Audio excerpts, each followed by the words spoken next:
Olá, senhores papais e mamães e todos os responsáveis pelos rapazes e moças do Colégio Caminhos e Colinas. Eu não falei meninos e meninas, falei rapazes e moças, porque o tema que nós vamos tratar nesse mês, nessa conversa aqui de meia hora, é o tema da adolescência.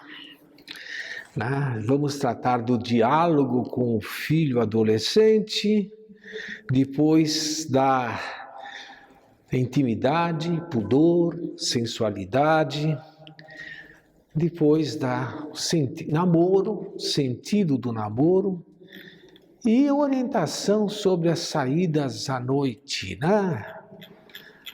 álcool, drogas, etc.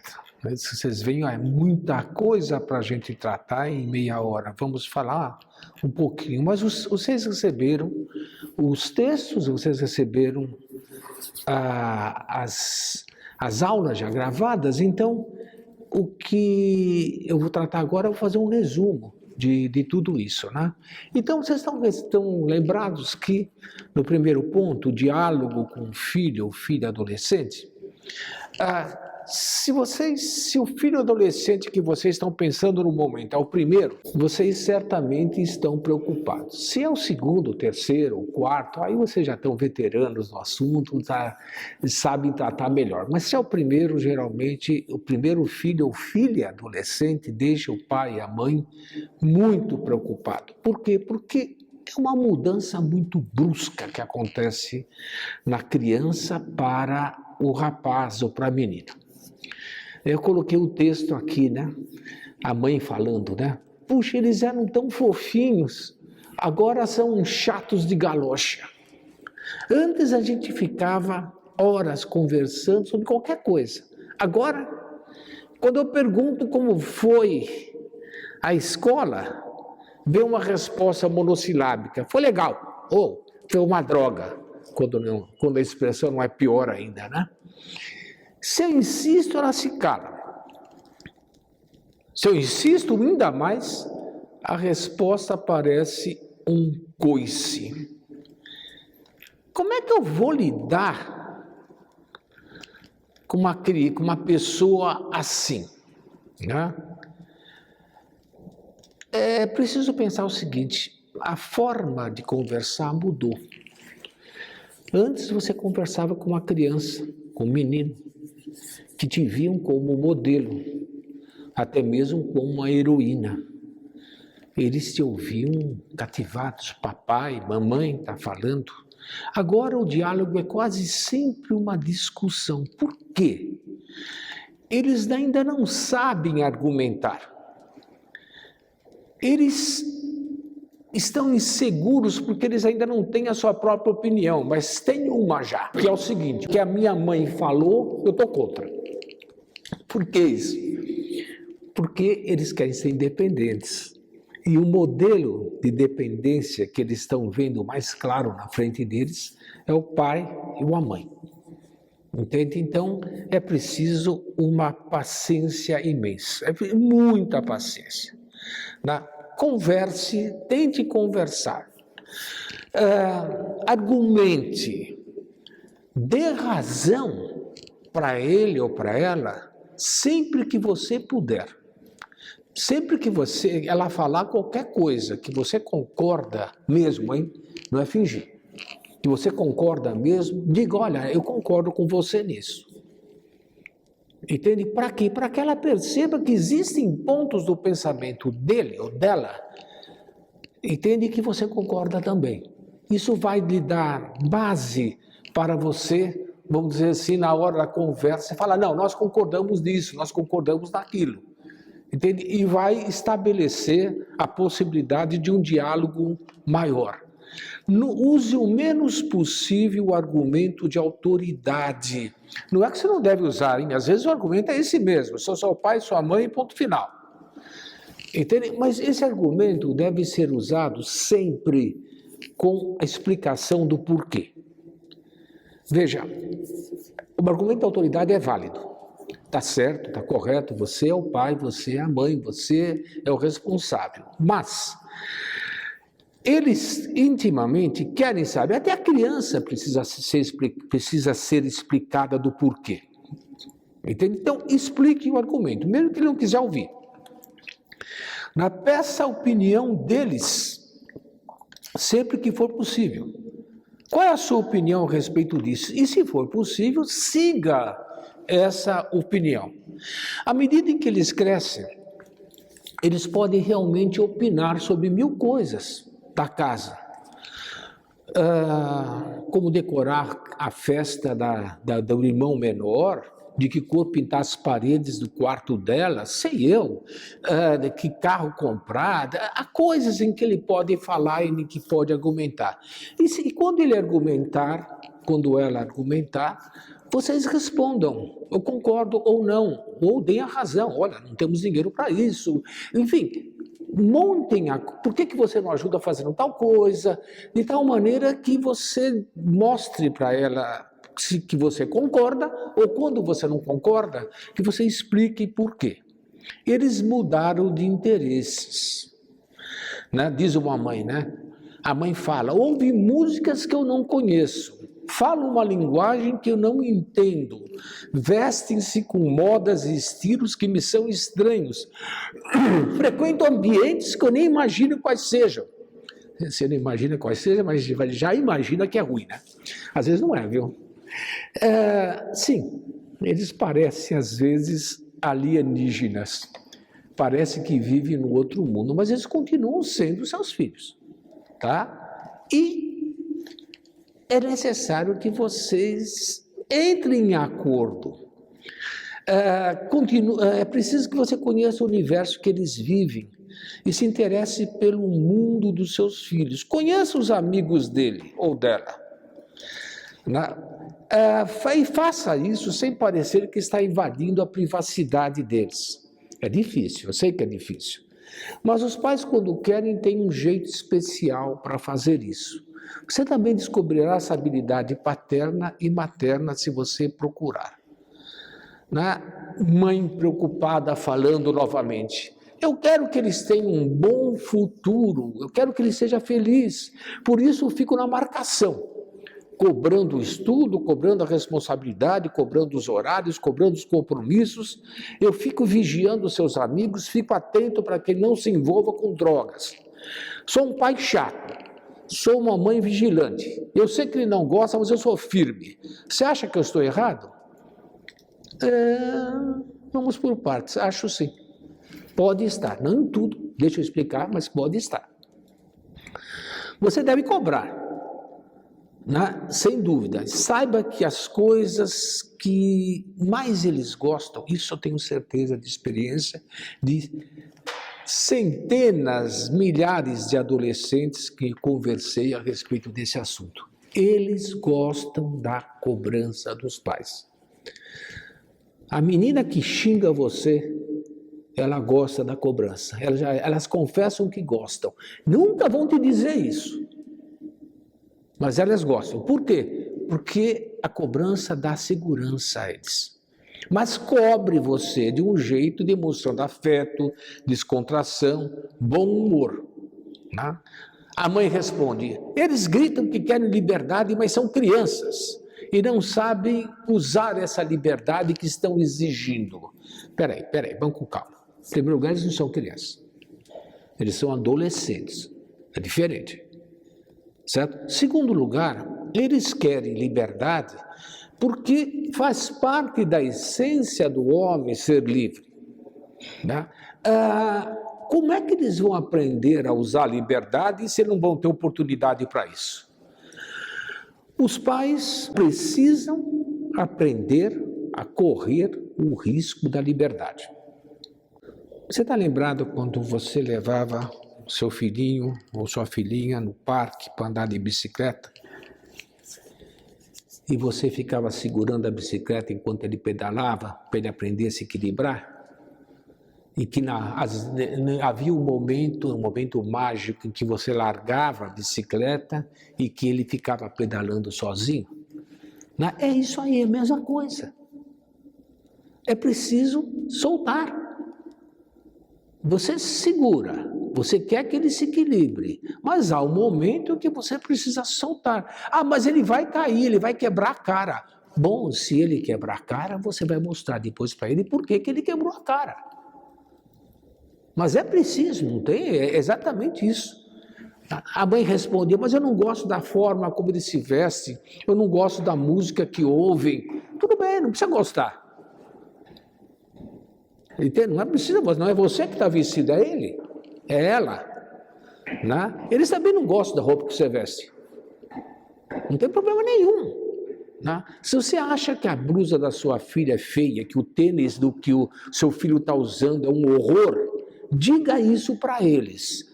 Mas diga numa boa, sem grosserias e imposições. E admita a resposta. Mãe, você não gosta, mas eu gosto. Tudo bem. E por favor, hein? Por favor, não tente se vestir como eles. Achando que com isso você vai atrair a simpatia deles. Você vai atrair o ódio. Também. Eles vão te achar repulsivo se você fizer isso e talvez tenham razão. Tá bom? Brigue se for o caso, briga que não gosta da roupa, mas como é ele que está usando, tudo bem.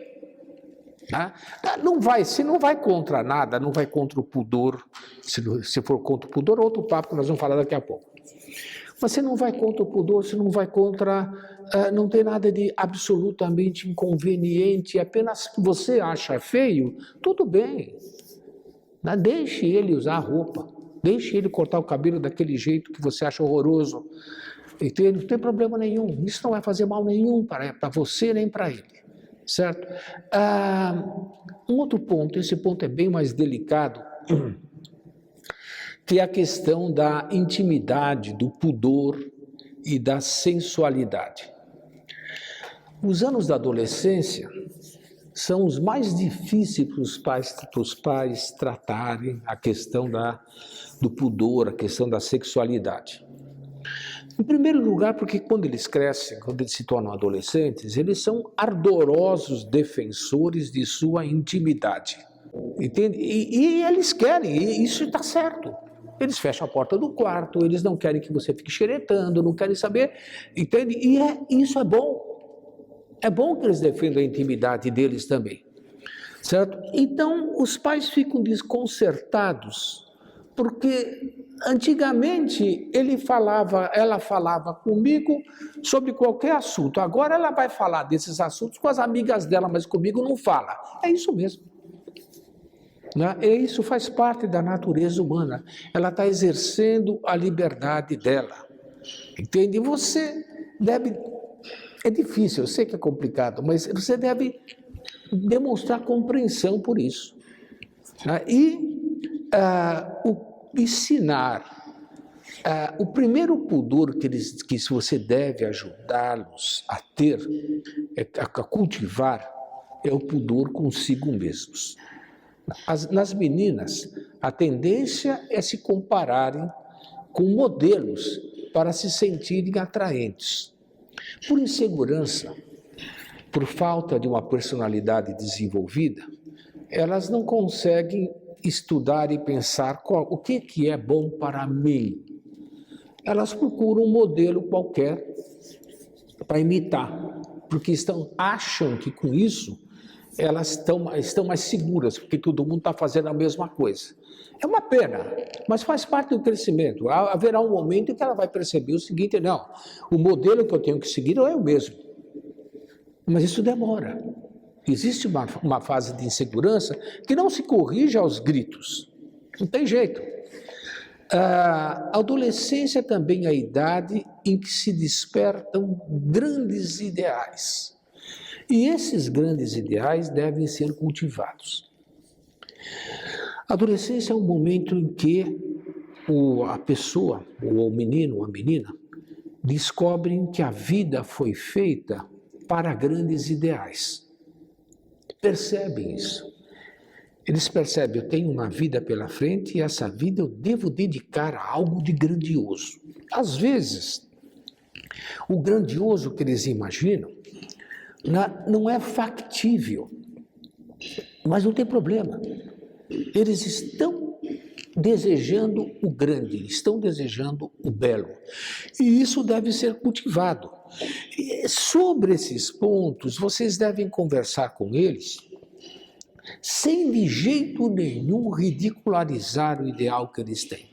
Mostrem, porque quando eles estão falando com vocês, mesmo que eles não digam, pai, mãe, eu quero que você me ajude, eu quero um conselho sobre isso, mesmo que eles não falem isso, eles raramente vão falar, mesmo que eles não falem isso, eles querem o seu conselho.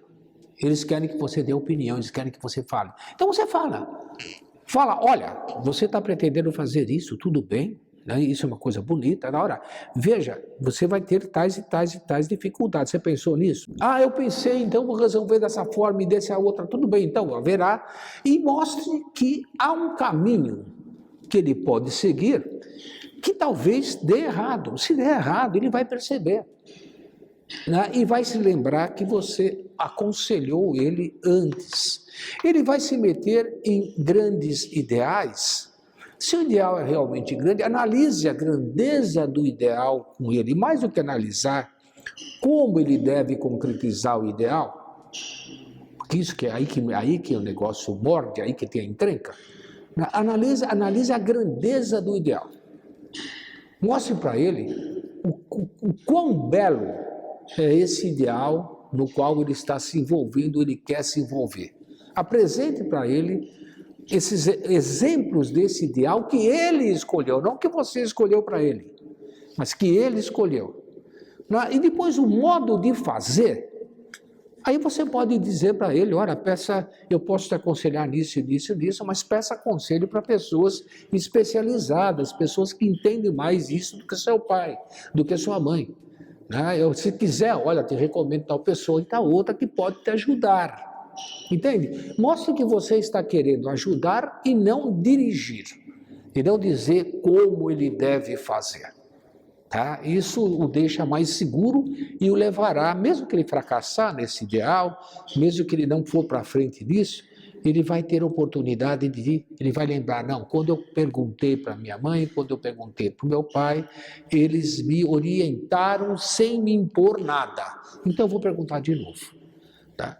Outra coisa, os adolescentes são gregários. Significa o quê? Significa que eles gostam de estar junto com os outros, né? E todos eles fazendo as mesmas coisas e praticando, usando as mesmas roupas, às vezes o mesmo corte de cabelo, às vezes as mesmas expressões. Por quê? Porque eles não querem se sentir estranhos. Isso é bom em certo sentido, porque é no sentido de que eu estou me socializando. É ruim porque a pessoa ainda não está usando a sua personalidade, ela está imitando os outros. Entende? O que é que nós podemos fazer? Não é afastar os filhos do grupo. Eles necessitam de amigos. Também para amadurecer. Né? É o que precisa ensinar a ir contra a corrente com personalidade. É isso que você gosta? É isso realmente que você quer? Ou você está fazendo isso porque os outros fazem? Não falar desse jeito que eu acabei de falar agora. Mas, enfim, mostrar para ele que se você gosta realmente de uma coisa, é assim que você deve seguir e fazer. Examine isso de acordo com a sua consciência, de acordo com os seus ideais e faça. Em todo caso, há alguns pontos em que você não deve ceder de forma alguma. Qualquer forma de comportamento, qualquer forma de vestir, que seja contrário ao pudor, né, não deve entrar na sua casa.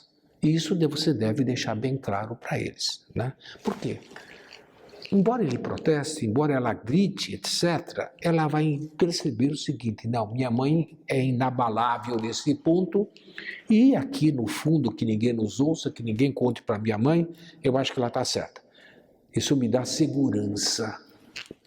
Entende? Então, seja firme nos pontos em que realmente não é possível ceder e ponto final. Eles vão perceber, então, que existem pontos que são pontos discutíveis, existem pontos em que são pontos opináveis, e existem outros pontos que não. Esses pontos são absolutamente severos, certos e amarrados. Tudo bem? Depois, tudo isso aqui deve vir revestido com muita paciência. É natural que eles queiram exercer a rebeldia deles, e é natural que muitas vezes eles desobedeçam e quebrem a cara. Quando o caldo entornar, quando eles quebrarem a cara, é aí que nós, pais e professores, não podemos perder a serenidade. A maior besteira que a gente pode fazer nessa hora é dizer, tá vendo? Eu te falei, é isso, agora, aguenta agora. Não. Ajude ele a analisar, ajude ela a analisar o que foi feito de errado. Educar, leio agora, educar requer sempre uma grande dose de paciência, especialmente em assuntos como esse, em que os critérios que queremos transmitir não podem parecer exagerados aos jovens. Finalmente não, tem outro ponto ainda, sobre o namoro. Vamos partir primeiro do óbvio, né? A imensa maioria dos homens e mulheres são chamados por Deus para a vida conjugal. E, portanto, para todos, chega um momento em que eles devem escolher uma pessoa com quem irão, teoricamente, compartilhar o resto da vida, no casamento. Portanto, escolher a pessoa certa é muito importante. E o namoro é o tempo de escolha. Então, o namoro, cara, é um negócio muito importante.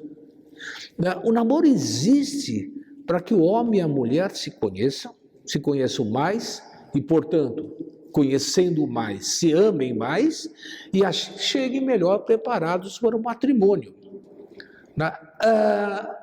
Você não vai montar um negócio com um sócio sem saber a idoneidade desse sócio.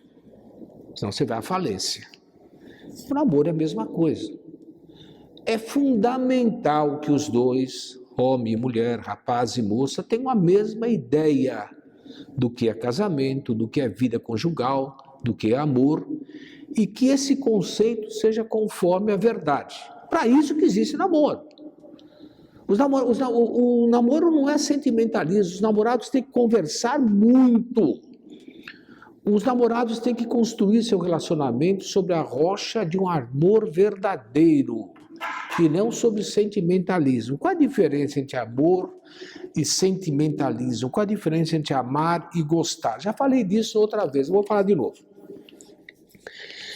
Gostar é querer o bem que uma coisa traz para mim. Tipo, eu gosto de chocolate.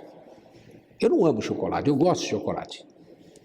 Isso significa o quê? Eu quero o bem que o chocolate me traz. Tudo bem? Amar é querer o bem para a coisa, para a pessoa amada. É diferente. Veja, o gostar é egoísta. Pense em eu primeiro. O amar é altruísta. Pensa primeiro no outro. Muita gente namora e casa porque gosta um do outro, mas não porque ama. E aí vai dar encrenca, vai dar confusão. Então, o namoro é um momento de o rapaz e a menina perguntarem, se pensarem, eu amo realmente esse cara, eu amo realmente essa menina?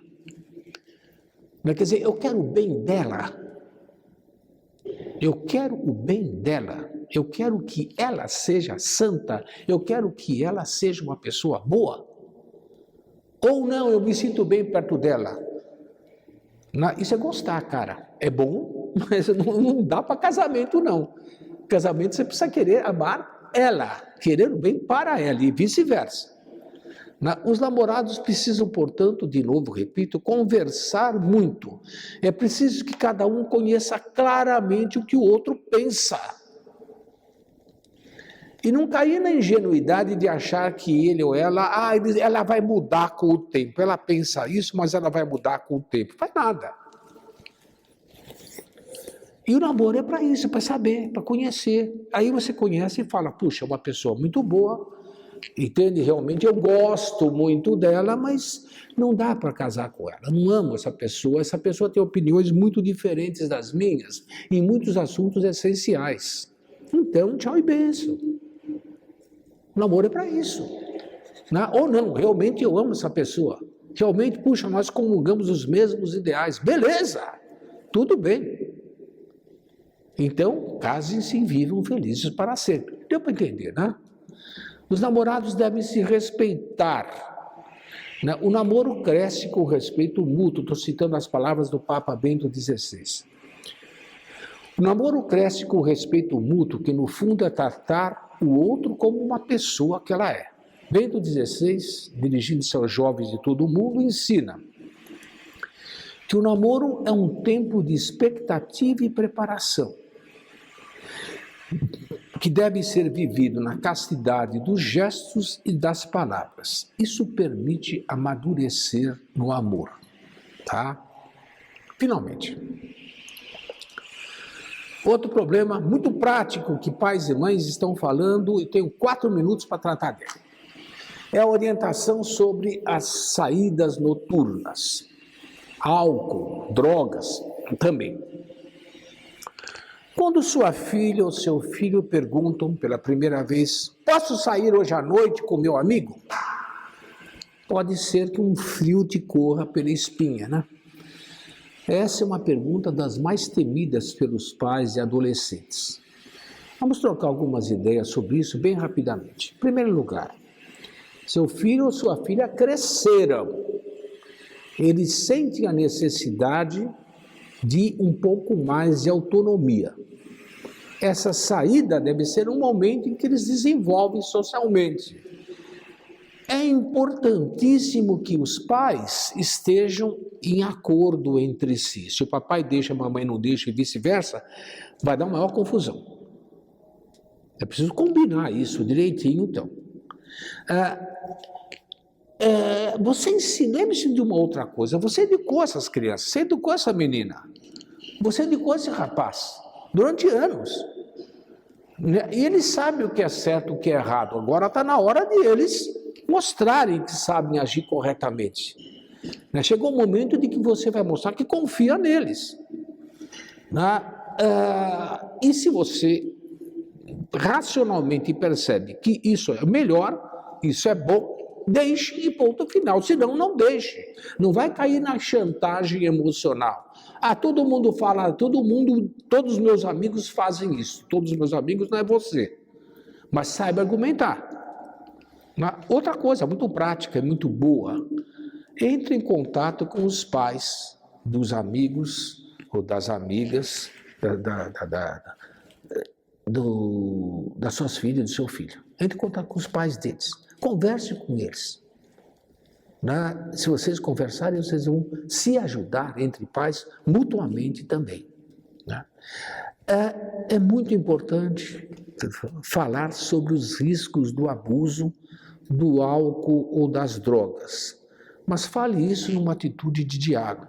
Não abuse de abordagens de ordens. Não beba, não chegue tarde, nem dê exemplo de situações extremas. Veja, fulano de tal morreu de cirrose de tanto beber. Isso não vai adiantar nada. Mostre que você confia neles, mas fale.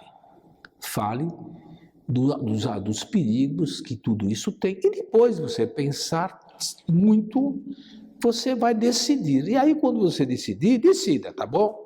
E aí decida e justifique e torne-se depois inabalável. Não volte atrás na decisão que você tomou, se você depois de pensar, viu que a decisão está correta. Tudo bem? Tudo teórico, né? Na prática, vocês vão ter que solucionar e ver as suas próprias decisões. Na prática, para cada filho, vocês vão ter uma decisão diferente. Por quê? Porque a vida é assim, porque as pessoas são diferentes, os pais são diferentes, as situações são diferentes também. Mas, enfim, isso pode ajudar a gente a pensar um pouco. Muito obrigado, até a próxima.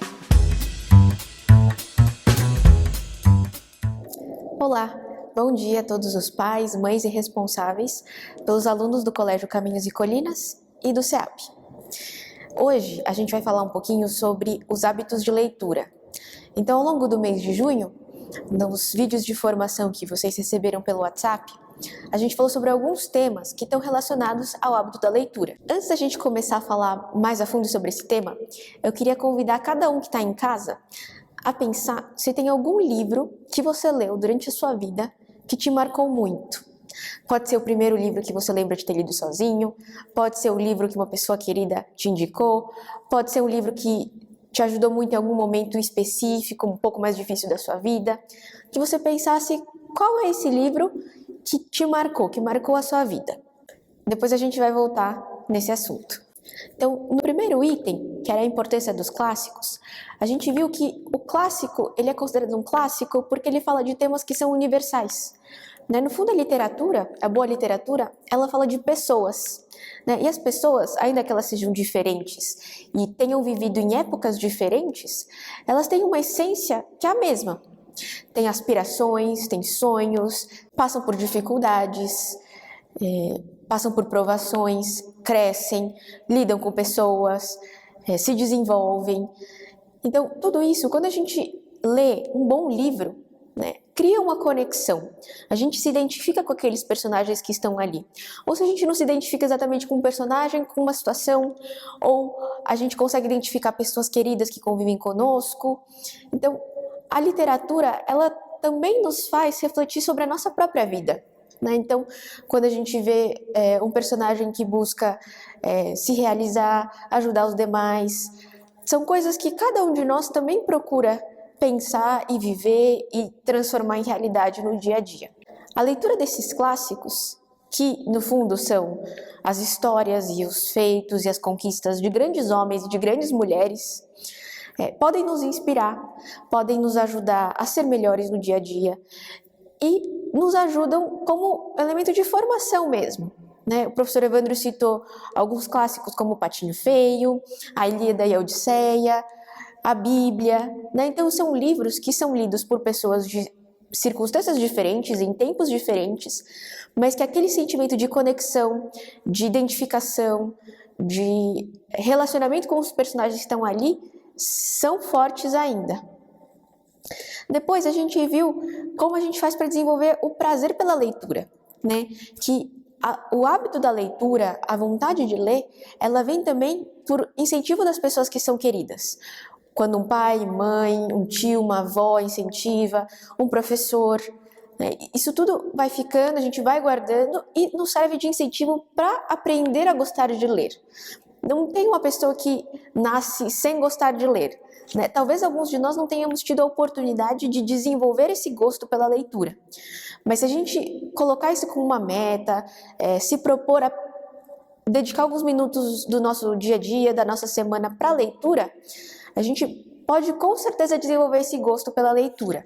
Pela leitura também a gente consegue fazer muitas amizades. Então, numa roda de amigos a gente conversa sobre os livros que a gente leu, que a gente quer ler, alguém nos indica alguma sugestão de livro, E, aliás, por indicação, pode ser um bom caminho para a gente desenvolver mais o hábito da leitura, porque algumas vezes nós não conhecemos todo o repertório de clássicos ou de bons livros que estão disponíveis para serem lidos, mas a gente pode perguntar para pessoas em quem a gente confia. Pode ser um amigo que a gente sabe que tem esse hábito, que conhece muitos livros, que pode nos indicar algo que a gente procura naquele momento. Para os alunos e alunas, conversar com o professor. Então, o professor de português geralmente é quem acaba sendo a fonte de indicações para livros, para leituras em geral, mas os outros professores também, E você, pai, mãe, responsável, que talvez também queira começar a desenvolver mais esse hábito de leitura, também pode procurar o colégio, pode procurar a escola, para perguntar, para pedir também pode nos procurar para pedir sugestões, indicações. Em todo formulário que vocês recebem, tem ali uma indicação de leitura, Então, tem muitas sugestões que estão disponíveis, Então, conversando com uma pessoa, entendendo um pouquinho o que você procura naquele momento, ou o que te atrai mais em um livro, as indicações podem ajudar bastante. Depois, o que vimos é que a leitura é fundamental para pessoas que querem desenvolver a cultura, né? Então, na escola, a gente aprende que ler é essencial, né? Por quê? Porque a leitura é uma ferramenta para a gente acessar todo o conhecimento que está disponível para nós. Então, pela leitura, a gente desenvolve as outras disciplinas, como história, geografia, né? A própria matemática. Uma parte da resolução da matemática é a interpretação daqueles exercícios, daqueles enunciados. Então, a leitura é fundamental para todo o nosso percurso escolar e acadêmico, né? Depois na vida universitária, na pós-graduação. Então, a leitura é uma coisa que... Então, a leitura é um hábito que todos nós desejamos ter. Mas nem todos sabemos como desenvolver bem esse hábito, né? Então, esse é o nosso objetivo hoje, conversar um pouquinho mais sobre isso. Nessa aula sobre a cultura, uma das coisas que vimos é que o silêncio, ele pode ser muito produtivo. O silêncio é uma das coisas que a gente precisa para poder desenvolver bem a leitura. Algumas vezes a gente não consegue se interessar por uma leitura porque a gente não consegue acalmar e silenciar o suficiente para concentrar naquilo que a gente está lendo, para entrar naquele universo do livro, daquele texto, né? Então, desenvolver o silêncio, preparar a leitura também é muito importante. É muito difícil, é mais difícil a gente conseguir ler bem um texto, um livro, se a gente está num ambiente que está muito conturbado, então tem muitas pessoas falando, muito movimento em volta. Se a gente tem um ambiente mais calmo, mais tranquilo, uma poltrona mais confortável, um ambiente silencioso, que é propício para a gente se concentrar naquilo que a gente está lendo, é muito mais fácil desenvolver esse hábito. Depois também falamos sobre o plano pessoal de leitura. Então, o que é esse plano pessoal de leitura? A gente geralmente se coloca planos para outros âmbitos da nossa vida, né? Então, fazer um plano financeiro. Quero fazer um curso, então eu preciso economizar tantos reais para conseguir fazer esse curso no ano que vem. A gente faz planos, por exemplo, para organização, né? Então, vou começar organizando o armário, depois eu vou organizar a cozinha. E a gente precisa ter um plano também de leitura, né? Então, programar quais são as leituras que eu vou fazer, pedindo a indicação para as pessoas que podem nos aconselhar, como a gente já falou antes, e organizar isso na nossa rotina, se colocar metas de leitura, né? Quero ler um livro por ano, quero ler um livro por mês. Cada um vai ter uma meta que cabe dentro da sua rotina, dentro da sua realidade, mas é importante ter esse plano. E uma das coisas que pode ser muito rica para a vida em família e para desenvolver o hábito de leitura nas crianças é que a família tenha um plano de leitura familiar. Pode ser, por exemplo, que a família consiga dedicar alguns minutos por semana para leitura. Então, 15 minutos no domingo de manhã, todo mundo da família se reúne para ler. Pode ser o mesmo livro que alguém lê em voz alta, pode ser um livro que cada um lê um trecho, um capítulo, pode ser uns 15 minutos de leitura em que cada um está lendo o seu livro e depois todos conversam sobre o que estão lendo. Tem vários modelos e várias possibilidades que precisam ser pensadas de acordo com a realidade de cada família. O que é importante? Que a família tenha isso como uma meta, que a família se planeje para conseguir ter essa meta de leitura. Então, agora que a gente fez uma pequena recapitulação dos temas que a gente viu no mês de junho, a ideia é a gente aprofundar um pouquinho mais como desenvolver os hábitos da leitura. A primeira pergunta que eu fiz quando a gente começou foi: qual é o livro que te marcou? Então, provavelmente algum de nós tem algum livro que nos marcou ao longo da vida. Então, se você conseguiu pensar, lembrar de um livro ou mais que te marcou muito durante a sua vida, escreve aqui nos comentários qual que é o livro que você gostou. Talvez outras pessoas que estão assistindo também tenham lido e gostado desse mesmo livro. Ou se não leram, talvez se interessem por ler também. Pode ser um livro que a gente leu, né? Eu me lembro até hoje, por exemplo, do primeiro livro que eu li, sozinha, né? Depois que eu fui alfabetizada. E é um livro pelo qual eu tenho muito carinho até hoje, porque me marcou muito. Eu me lembro de ter ficado muito contente de ter conseguido ler sozinha. Aquela história era muito interessante para mim naquela época. Então, cada um de nós tem algo para contar desse livro que leu. Por que é importante a gente lembrar dos livros que nos marcaram? Um ou mais livros que nos marcaram ao longo da nossa vida. Porque eles também nos ajudam a reavivar o interesse pela leitura. Algumas vezes no dia a dia, na correria do trabalho, a gente acaba lendo coisas mais técnicas, mais relacionadas ao nosso trabalho, ou lê as notícias, lê os últimos acontecimentos, mas a gente esquece às vezes de ler um bom livro de literatura. Se a gente lembra quais são os livros que a gente gostou de ler, que nos marcaram, talvez aquele interesse que tinha ficado um pouquinho de lado, ele reacenda, né? E a gente se sinta mais motivado a ir atrás de uma boa leitura e de dedicar uns minutos para uma leitura de literatura mesmo, né?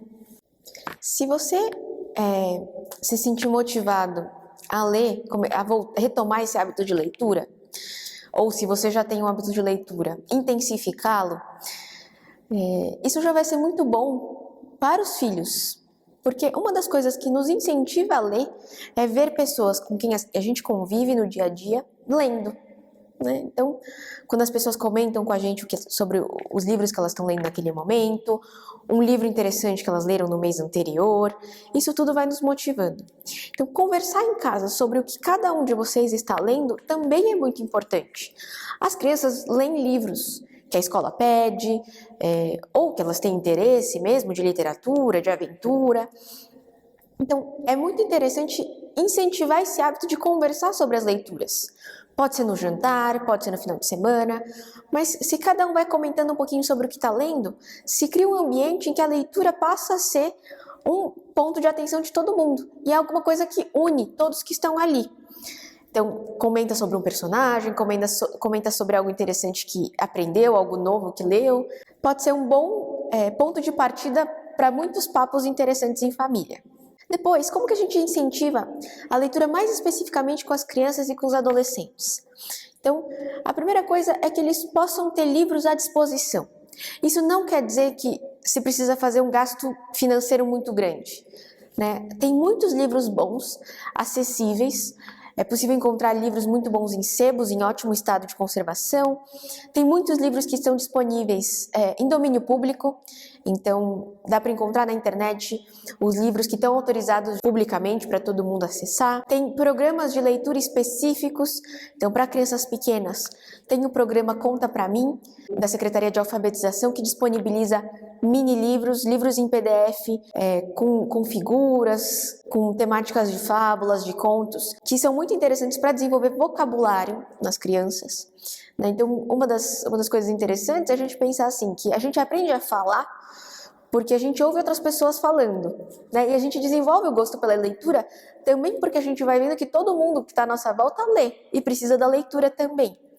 Então, quando a gente lê, a gente aprende novas palavras, novos vocabulários, a gente aprende a se expressar melhor, né? Então, para a criança que ainda está no Fundamental 1, por exemplo, conforme ela vai lendo as histórias, o que os personagens vão passando nas histórias, ela também vai se identificando e é capaz de conseguir se manifestar melhor, porque ela viu aquela cena acontecendo num livro, numa história, num conto, numa fábula. Então, esse é um outro ganho da leitura, que a criança se manifeste mais e entenda melhor como que ela pode explicar aquilo que ela está sentindo, que ela está pensando, aquilo que ela quer naquele momento. É uma ferramenta de comunicação muito importante. Conforme a criança vai crescendo, os gostos dela vão mudando, né? E algumas vezes, um dos entraves para a gente desenvolver esse hábito da leitura é que às vezes a gente se depara com alguns livros que precisam de um esforço um pouquinho maior, né? Não são todos os livros que são super emocionantes desde a primeira página, mas aquelas primeiras páginas em que tem uma descrição do personagem ou do ambiente são importantes para, na hora do ápice da história, a gente conseguir entender e entrar naquela realidade junto com os personagens. Então, algumas vezes a leitura precisa também de esforço e de perseverança. A leitura nem sempre vai ser prazerosa, mas se a gente quer que ela seja prazerosa, a gente pode transformar a leitura de qualquer texto num bom momento de lazer, de diversão, né? Então, a gente precisa estar muito convencido também de que isso é importante. E a gente precisa transmitir isso para os jovens. Às vezes, para vencer essa barreira, né, do esforço que a leitura algumas vezes exige, então, é possível começar, por exemplo, com audiolivros. Então, tem aplicativos de celular ou vídeos disponíveis no YouTube em que há uma narração dos livros. Então, alguém conta em voz alta o texto dos livros. Então, pode ser uma boa ferramenta para uma criança, por exemplo, que não atingiu um nível de fluência de leitura ainda muito bom. Então, às vezes, ela tem um pouco de dificuldade ali porque ela engasga em algumas palavras, não sabe ainda muito bem respeitar a pontuação, mas se ela vai ouvindo o áudio e vai acompanhando com o texto, aquela leitura fica mais interessante porque ela consegue entender aquilo que está sendo falado. Esse é um outro ponto que a gente tem que ter bastante atenção também, se o livro ele está adequado à idade da criança e ao nível de leitura da criança naquele momento. Então, se é um livro muito fácil, pode ficar desinteressante porque parece muito bobo. Mas se é um livro que tem uma linguagem muito difícil e uma construção muito diferente, também pode ficar desinteressante porque a criança não entende aquilo que está sendo, aquilo que ela está lendo. Então é muito importante também saber escolher os livros mais apropriados para cada idade. Por isso que contar com a ajuda de pessoas que possam aconselhar, pessoas que tenham um bom repertório de leitura, é muito importante para indicar qual o melhor livro para aquela criança naquele momento. Uma outra ideia muito bacana para desenvolver o hábito da leitura é fazer um clube do livro. Então você pode se reunir com pessoas que têm o mesmo interesse por algum livro e vocês combinam de programar essa leitura para discutir ao longo do livro. Então, por exemplo, vamos discutir os 3 capítulos por semana. Então, cada um lê, se compromete a ler os 3 capítulos durante aquela semana e, no determinado dia, se juntam para tomar um café e conversar sobre o livro, ou, se não for possível fazer isso presencialmente, marcam uma videochamada para comentar o que leram até aquele momento. Isso também pode ser bem interessante para conseguir trocar impressões sobre os livros. Então, algumas vezes a gente tem uma série de coisas que a gente reflete sobre o que a gente está lendo, mas que a gente quer comentar com outras pessoas e quer saber qual que é a opinião, o que as outras pessoas também sentiram ao ler aquilo. A ideia do clube de livro é justamente poder ter essas discussões regulares com outras pessoas sobre uma mesma obra. Uma outra ideia interessante para desenvolver, estimular a leitura nos jovens, é que muitos dos filmes que eles assistem, essas séries como O Senhor dos Anéis, Harry Potter, eles surgiram de livros. Então pode ser um bom programa em família, depois da leitura dos livros da coleção, se juntar para assistir os filmes, comparar quais são as adaptações que foram feitas do livro para o filme, quais são as diferenças. Algumas vezes quando a gente lê a descrição de um personagem num livro, a gente imagina de uma determinada maneira. Quando é adaptado para o cinema, o personagem é muito diferente daquilo que a gente imaginou. Então, também é uma outra forma de desenvolver a leitura. Ou a partir de um filme que gostou muito, ir atrás do livro que inspirou aquele filme. Enfim, conversamos bastante sobre a leitura e sobre livros e falamos de várias ideias de como desenvolver esse hábito. O mais importante é a gente ter em conta que a leitura, assim como outros elementos que a gente insere na nossa rotina, se a gente vai dedicando um pouquinho de tempo por dia, ela entra na nossa rotina e se transforma num hábito. Então, assim como todos os dias de manhã a gente levanta, toma café, escova os dentes, penteia o cabelo, a gente também precisa inserir na nossa leitura alguns minutos de leitura que não sejam leitura técnica, Não seja leitura relacionada só à nossa área de trabalho, por exemplo, mas um livro de literatura, uma boa história, um livro de contos, um livro de fábulas, um livro de crônicas. E esse é um hábito que a gente precisa desenvolver ao longo de toda a nossa vida e que se cada um de nós, pais, mães, responsáveis, procurar desenvolver um pouquinho mais, a gente certamente contribui também para que os nossos alunos, filhos, desenvolvam esse hábito também, e que ganhem gosto de verdade pela leitura. A leitura, ela nos abre um mundo, Toda vez que a gente abre um livro é como se um universo novo se abrisse diante de nós. A gente pode aprender mais sobre nós mesmos, sobre as pessoas que estão ao nosso redor, sobre o mundo, Então a gente aprende a ver o mundo sob outras perspectivas, sob a visão dos personagens que estão ali, vivenciando outras realidades, outros acontecimentos. Então, também é uma fonte de lazer e de divertimento muito rico, e que a gente não precisa sair de casa. Se você se interessou por ter um plano pessoal de leitura, ou um plano de leitura familiar para toda a sua família, e quer ajuda, não sabe muito bem por onde começar, procura o colégio, procura a escola, venha conversar com o professor encarregado de classe ou com o preceptor e troque ideias sobre isso. Conversando com outra pessoa, algumas vezes a gente consegue encontrar os melhores caminhos e a melhor forma de concretizar isso dentro da sua realidade. Então é isso. Espero que tenham aproveitado esse papo sobre a leitura. Eu desejo boas leituras a todos vocês e nos vemos em breve. Muito obrigada!